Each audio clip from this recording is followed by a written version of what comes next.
आज हम डिस्कस करेंगे बायोकेमिस्ट्री का टॉपिक बायो एनर्जेटिक्स। सबसे पहले बायो एनर्जेटिक्स होता क्या है?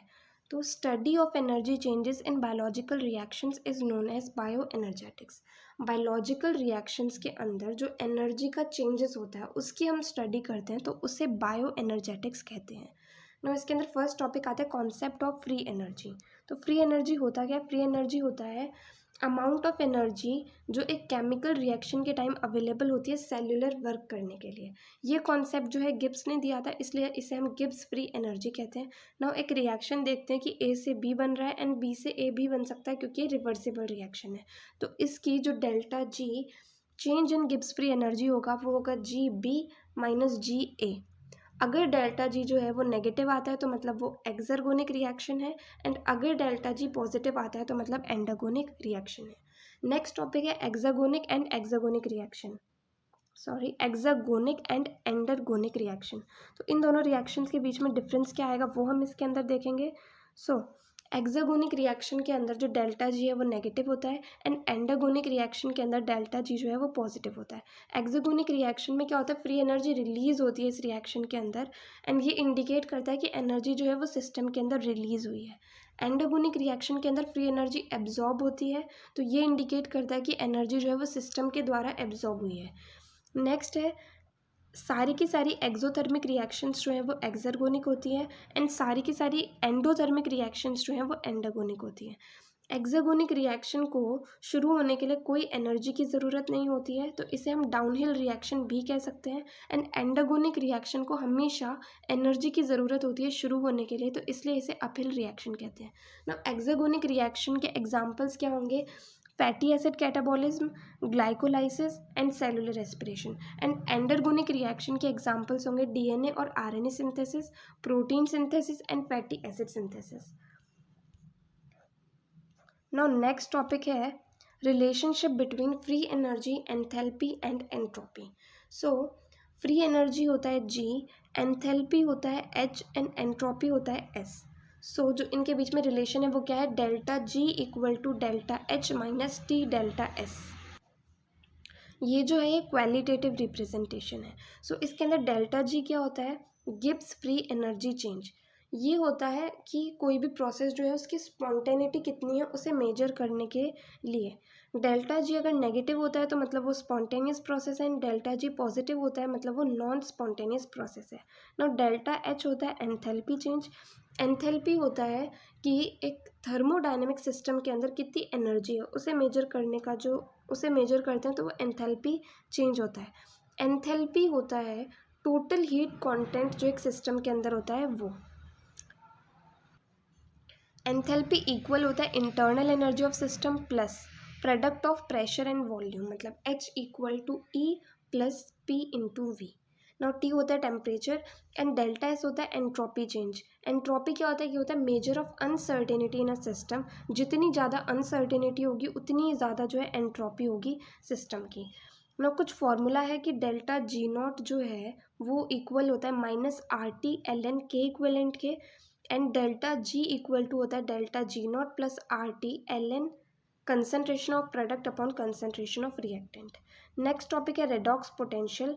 रेडॉक्स पोटेंशियल को ऑक्सीडेशन रिडक्शन पोटेंशियल भी कहते हैं, एंड ये जो होता है किसी भी सब्सटेंस का रेडॉक्स पोटेंशियल जो है ये होता है measure of its affinity for electron, मतलब वो कितने इलेक्ट्रॉन लूज या फिर गेन कर सकता है।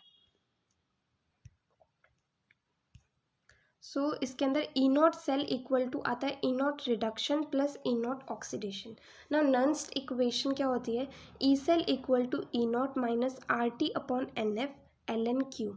ई सेल यहाँ पर रिप्रेजेंट करता है रेडॉक्स पोटेंशियल को, ई नॉट रिप्रेजेंट करता है स्टैंडर्ड पोटेंशियल को, आर रिप्रेजेंट करता है यूनिवर्सल गैस कांस्टेंट को, टी रिप्रेजेंट करता है टेम्परेचर इन केल्विन को, एन रिप्रेजेंट करता है मोल्स ऑफ इलेक्ट्रॉन्स को, एफ रिप्रेजेंट करता है फैराडे कांस्टेंट को, क्यू रिप्रेजेंट करता है रिएक्शन कोशेंट को।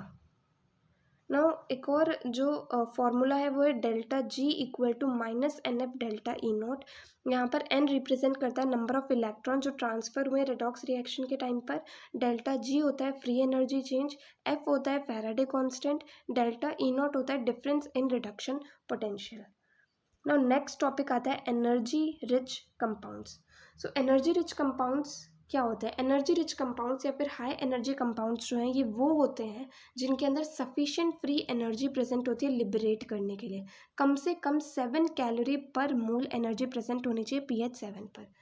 ना ऐसे कंपाउंड्स जो 7 कैलोरी पर मोल से कम एनर्जी लिबरेट करते हैं उन्हें हम लो एनर्जी कंपाउंड्स कहते हैं। हाई एनर्जी कंपाउंड्स या फिर एनर्जी रिच कंपाउंड्स के एग्जांपल क्या है, ATP, CAMP, phosphoenolpyruvate, carbamoyl phosphate, acetyl phosphate. And low energy compounds के एग्जांपल है ADP,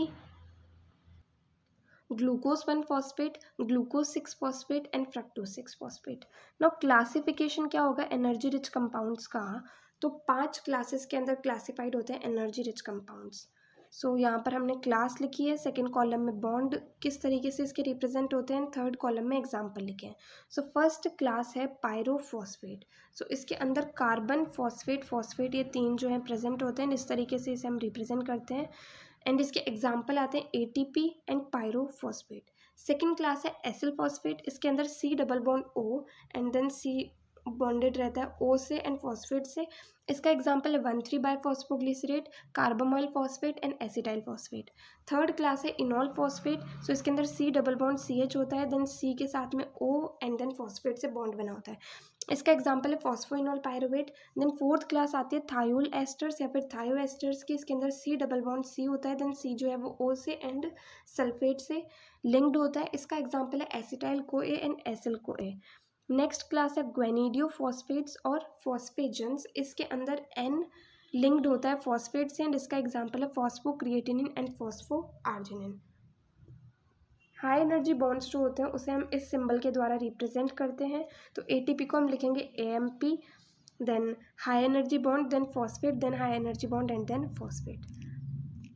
now energy rich compounds के अंदर हमें 2 कंपाउंड्स पढ़ने हैं, ATP एंड CAMP। सो सबसे पहले हम पढ़ेंगे ATP। ATP का फुल फॉर्म क्या होता है, एडिनोसिन ट्राइफॉस्फेट। अब ATP जो होता है मोस्ट कॉमन एनर्जी सोर्स होता है जो कि वेरियस बायोकेमिकल रिएक्शंस के अंदर यूटिलाइज होता है। ये एनर्जी करेंसी होता है सेल की। एंड इसके लिए एक ATP ADP साइकिल होती है, इसमें क्या होता है, ADP जो है इसका फॉस्फोराइलेशन होता है, ऑक्सीडेटिव फॉस्फोराइलेशन या फिर सबस्ट्रेट लेवल फॉस्फोराइलेशन, तो उससे ATP का फॉर्मेशन होता है। देन ATP से एक फॉस्फेट रिमूव हो जाता है, वो मसल कॉन्ट्रैक्शन, एक्टिव ट्रांसपोर्ट या फॉस्फोराइलेशन के अंदर यूटिलाइज हो जाता है, तो उससे ATP का फॉर्मेशन हो जाता है। ना स्ट्रक्चर क्या आएगा ATP का, तो ATP के स्ट्रक्चर के अंदर एक एडेनिन मॉलिक्यूल प्रेजेंट होगा, एक राइबोस मॉलिक्यूल प्रेजेंट होगा एंड एक ट्राइफॉस्फेट मॉलिक्यूल प्रेजेंट होगा। इस तरीके से जो है इसका स्ट्रक्चर होगा। ना बायोलॉजिकल सिग्निफिकेंस ऑफ ATP क्या होगी, सो फर्स्ट है कि ये एक्टिव ट्रांसपोर्ट से एसोसिएटेड होता है। ATP जो है मैक्रो मॉलिक्यूल्स को सेल मेम्ब्रेन के अक्रॉस ट्रांसपोर्ट करता है, जैसे कि एग्जांपल है exocytosis and endocytosis. Second, ATP जो है ये मेटाबॉलिज्म से एसोसिएटेड है, तो ATP मॉलिक्यूल्स जो है ये यूटिलाइज होते हैं प्राइमरी सोर्स ऑफ एनर्जी के रूप में बहुत सारे मेटाबॉलिक प्रोसेसेस के अंदर। थर्ड है ATP जो है ये एसोसिएटेड होता है maintenance of cell structure and locomotion से।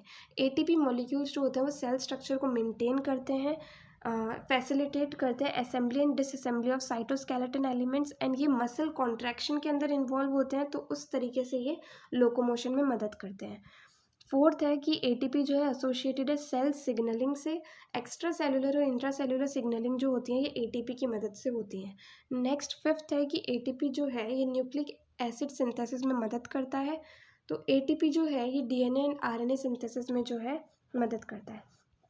नेक्स्ट आता है CAMP या फिर साइक्लिक AMP। तो ये जो होता है डेरिवेटिव होता है ATP का एंड ये सेकेंड मैसेंजर के रूप में काम करता है बहुत सारे बायोलॉजिकल रिएक्शंस एंड प्रोसेसेस के अंदर। ATP के ऊपर जब एडिनाइलेट साइक्लेज को रिएक्ट कराया जाता है तो उससे CAMP प्लस PPI बनता है।